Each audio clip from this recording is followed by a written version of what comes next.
Kami baru saja rapat bertujuh, dipimpin saya sendiri selaku Menko Polhukam, didampingi atau peserta rapatnya adalah Kepala BNPB, Ketua Satgas Penanggulangan COVID-19 Pak Doni Monardo, lalu didampingi juga oleh Dirjen P2P Kementerian Kesehatan, kemudian ada Dirjen Imigrasi Kementerian Hukum dan HAM, kemudian didampingi juga oleh Kadifkum, Kepala Divisi Hukum, Mabes Polri, dan Jam Intel dari Kejaksaan Agung Republik Indonesia serta dari Badan Intelijen Negara. Isi pernyataannya sebagai berikut. 1. Seperti yang sudah disampaikan oleh Kepala Satgas Penanganan COVID-19, yakni Bapak Letjen TNI Doni Monardo, saya hendak menyampaikan beberapa hal terkait perkembangan terakhir. Pemerintah ingin menegaskan sekali lagi bahwa 1. Dalam situasi penularan COVID-19 yang masih terjadi, maka setiap warga negara hendaknya menjalankan protokol kesehatan, termasuk secara sukarela mau untuk dites, ditelusuri kontak eratnya, serta bersedia menjalani perawatan atau karantina jika positif tertular virus corona. 2. Pelaksanaan 3T, yaitu testing, tracing, dan treatment, di samping merupakan upaya pencegahan melalui 3M, memakai masker, menjaga jarak, dan mencuci tangan, adalah merupakan tindakan kemanusiaan dan non-diskriminatif, sehingga siapapun wajib mendukungnya. Pelaksanaan 3T dilaksanakan oleh petugas kesehatan yang dapat mengakses informasi dan data pasien maupun kontak eratnya dalam rangka mencegah terjadinya penularan. Data tersebut tidak untuk disebarkan kepada publik, melainkan hanya untuk kepentingan penanganan kasus. Yang ketiga, kami sangat menyesalkan sikap Saudara Muhammad Rizik Syihab yang menolak untuk dilakukan penelusuran kontak, mengingat yang bersangkutan pernah melakukan kontak erat dengan pasien COVID-19.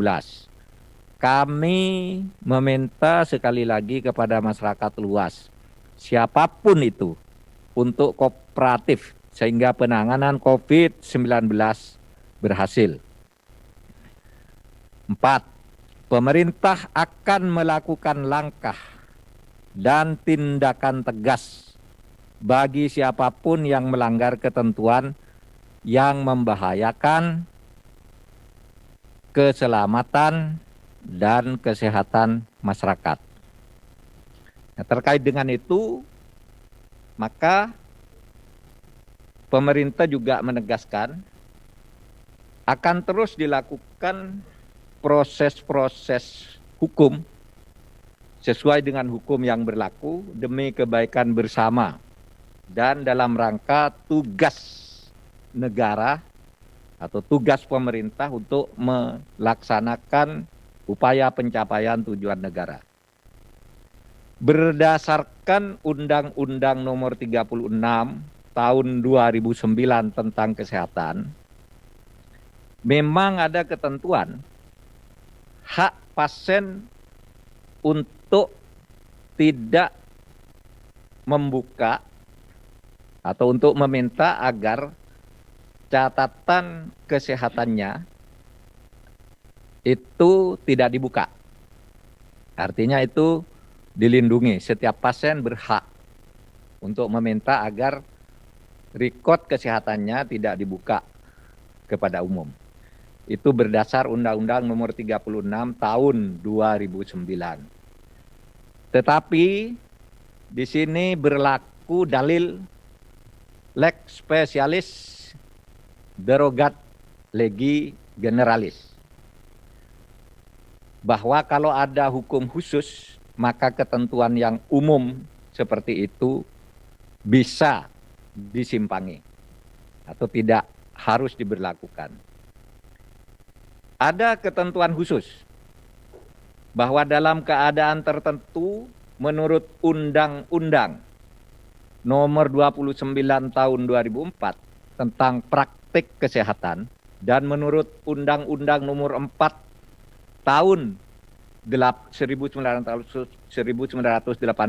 tentang wabah penyakit menular, maka medical record atau catatan kesehatan seseorang bisa dibuka dengan alasan-alasan tertentu.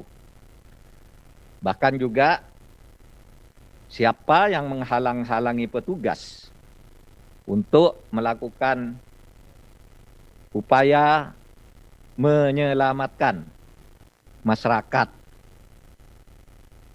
di mana petugas itu melakukan tugas pemerintahan, maka siapapun dia bisa diancam juga dengan ketentuan Kitab Undang-Undang Hukum Pidana pasal 212 dan 216.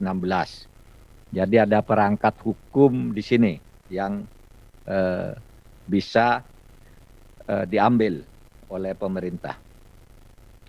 Oleh sebab itu dimohonkan kepada Saudara Muhammad Rizik Syihab untuk kooperatif dalam rangka penegakan hukum. Kalau merasa diri sehat, tentunya tidak keberatan untuk memenuhi panggilan aparat hukum, memberikan keterangan-keterangan yang diperlukan demi keselamatan bersama.